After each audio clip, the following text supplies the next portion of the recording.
வணக்கம்.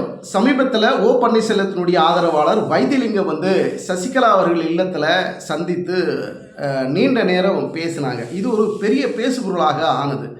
ஏன்னா சசிகலாவிற்கு கட்சி காப்பாற்றணும். இன்றைக்கி எடப்பாடி பழனிசாமி தலைமையில் கட்சி தவறான பாதையில் போய்கிட்டு இருக்குதுங்கிறது தான் சசிகலா அவர்களுடைய குற்றச்சாட்டாக இருக்கிறது. அதே போல் டிடிவி தினகரனும் எடப்பாடி பழனிசாமி இருக்கின்ற வரைக்கும் அதிமுக ஒரு மூடு வேலையை செய்துவிட்டதால் எடப்பாடி பழனிசாமி ஓய்வார் அப்படிங்கிற ஒரு காட்டமான பதிலை தொடர்ந்து செய்தியாளர் மத்தியில் டிடிவி தினகரன் முன்வைத்து கொண்டே இருப்பார். இந்த சூழலில் தான் ஓ பன்னீர்செல்வத்தினுடைய ஆதரவாளர் வைத்திலிங்கம் சசிகலா அவர்களை நேரில் சந்தித்து பல்வேறு கருத்துக்களை பேசினாங்க. இது ஊடகத்தில் பல்வேறு பேசுபொருளாக ஆனது. அதிமுகவை ஒன்றிணைக்கக்கூடிய ஒரு முயற்சியில் இந்த சந்திப்பு இருக்குமா, அல்லது தலைமையை மாற்றக்கூடிய ஒரு சூழலை உருவாக்கலாம். இது எடப்பாடி பழனிசாமி விட்டால் நம்ம கட்சி இருபெரும் தலைவர்கள் வழிநடத்தி சென்ற இந்த கட்சியை காப்பாற்றணும்னா நம்ம ஓரணியில் இணையணுங்கிற ஒரு மிகப்பெரிய ஒரு எண்ணத்தோடு இவர்களெல்லாம் ஒன்றிணையக்கூடிய சூழலை உருவாக்குவதற்காக இந்த சந்திப்பு இருந்ததா அப்படிங்கிற ஒரு பார்வையும் இருக்கத்தான் செய்கிறது.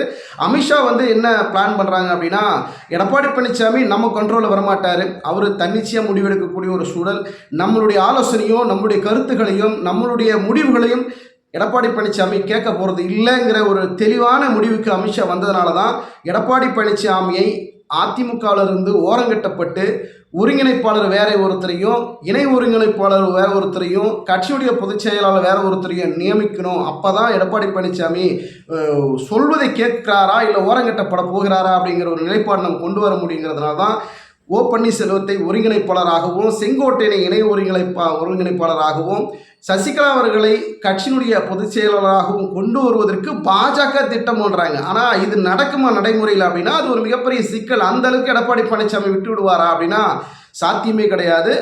சாணக்கியத்தனமாக அரசியல் செய்யக்கூடிய எடப்பாடி பழனிசாமி அவ்வளவு எளிதாக தான் அடைந்திருக்கக்கூடிய இந்த உயரமான பதவியை விட்டு கொடுப்பாரா அப்படின்னா நிச்சயமாக சாத்தியமே இல்லை. காரணம் என்னன்னா, எடப்பாடி பழனிசாமி பின்னாடி இருக்கக்கூடிய நிர்வாகிகள் ஏராளமானவர்கள் இருக்கிறாங்க.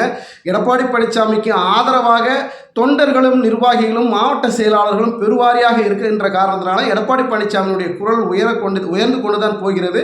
அதை வீழ்த்தணும், எடப்பாடி பழனிசாமியை தன் கண்ட்ரோலில் கொண்டு வரணுங்கிறது அது மிகப்பெரிய கடினமான சூழலாகத்தான் இருக்கிறது. ஒரு புறம் ஓ பன்னீர்செல்வம் எடப்பாடியை வீழ்த்தணும், கட்சியிலேருந்து நீக்கணும், ஓரங்கட்டப்படணுங்கிறதெல்லாம் ஓ பன்னீர்செல்வத்தினுடைய எண்ணமே கிடையாது. கட்சி ஒன்றிணையணும், பிரிந்திருக்கிற தலைவர்கள்லாம் ஒற்றுமையாக கட்சி வலு சேர்க்கணும், வலுப்படுத்தக்கூடிய வகையில் நம்ம ஒன்றிணையணுங்கிறது தான் ஓ பன்னீர்செல்வத்தினுடைய ஒரே ஒரு கோரிக்கையாக இருக்கிறது.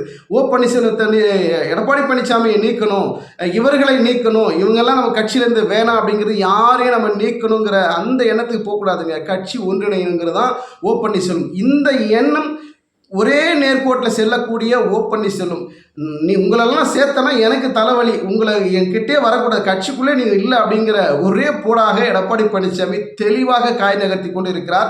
இது எங்கே போய் முடியுமோ அப்படிங்கிற ஒரு நிலைப்பாடு தான் அரசியல் வட்டாரத்தில் போய்கொண்டே இருக்கிறது. குறிப்பாக அதிமுக வட்டாரத்தில் மிகப்பெரிய சலசலப்பை ஏற்படுத்தி கொண்டிருக்கிறது. 2026 சட்டமன்ற தேர்தலில் அதிமுக மெகா கூட்டணிங்கிற வியூகத்தோட எடப்பாடி பழனிசாமி மூவ் பண்ணுறாரு. இந்த மூவ்மெண்ட்டுக்கு வலு சேர்க்கிற வகையில் கட்சியினுடைய நிர்வாகிகள் சீனியர்கள் மத்தியில் ஒரு அதிருப்தி இருக்கிறது.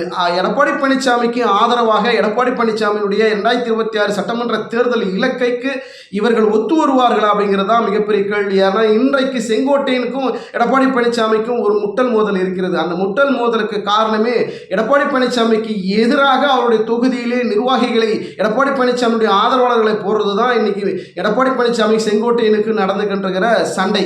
இதை மன கசப்போடத்தான் அதிமுக இருக்கக்கூடிய உட்கட்சி பூசல் தொடர்கிறது. இதை புரியாமல் எடப்பாடி பழனிசாமி தரப்பில் இருக்கக்கூடிய ஆதரவாளர்கள் தொண்டர்கள், அதாவது தொண்டர்கள் அமைதியாகத்தான் இருக்கிறார். தொண்டர்களை பொறுத்த வரைக்கும் அதிமுகங்கிறது ஒரு குடையின் கீழ் இருக்கக்கூடிய தொண்டர்கள், உண்மை விசுவாசமான தொண்டர்கள். அவர்கள் எப்பவுமே கட்சி வலுவாக இருக்கணும், கட்சி ஒன்றுபடணும். மீண்டும் புரட்சித் தலைவர் அவர்களுடைய அவருடைய ஆட்சியில் எப்படி இருந்தபோது ஆட்சி நடந்ததோ, அதே போல் அம்மாவுடைய இருந்த காலத்தில் எப்படி ஆட்சி நடந்ததோ அதே போல் மீண்டும் ஆட்சி மலரணும் இருக்கணுங்கிறது தான் அதிமுக இருக்கக்கூடிய அத்தனை லட்சம் தான், ஒரு 1.5 கோடி தொண்டர்களுடைய எண்ணமாக இருக்கிறது. ஆனால் விசுவாசின்னு ஒன்று இருப்பாங்க இல்லையா, அது வந்து எடப்பாடி விசுவாசி, ஓ பன்னீர்செல்வம் விசுவாசி, செங்கோட்டையன் விசுவாசி, எஸ்பி வேலுமணி விசுவாசின்னு இருக்காங்க பார்த்தீங்களா, அவர்கள் கொந்தளிக்கிறது தான் இன்னைக்கு மாறுபட்ட கருத்துக்களாக அதிமுகவில் பிரிந்து கிடக்கக்கூடிய மனநிலையை உருவாக்குகிறது.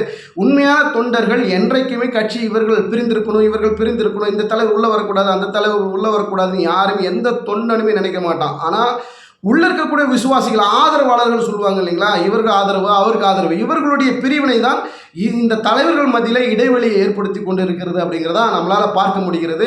நம்ம வீடியோக்கள் கீழே வரக்கூடிய கமெண்ட்டுகளும் பார்த்தீங்கன்னாக்கா, எடப்பாடி பழனிசாமி மீது இருக்கக்கூடிய செய்திகளை நம்ம விமர்சனம் பண்ணாலோ, இல்லை ஓ பன்னீர்செல்வம் மீது இருக்கக்கூடிய கருத்துக்களை செய்திகளை நம்ம விமர்சனம் பண்ணாலோ உடனே அவருடைய ஆதரவாளர்கள் திட்டுகின்ற வகையில் கருத்துக்களை போடுவதுங்கிறது நியாயமற்ற முறை. அது காரணம் என்னென்னா, என்றைக்கும் ஒரு கட்சி ஒற்றுமையாக இருக்கிறது போது தான் அது வலுவான இயக்கமாக இருக்கும். அப்போ தான் தேர்தல் சந்திக்கின்ற போது வெற்றி வாய்ப்பு இருக்குங்கிறது தான் நம்மளுடைய ஒரே குறிக்கோளாக இருக்கிறது.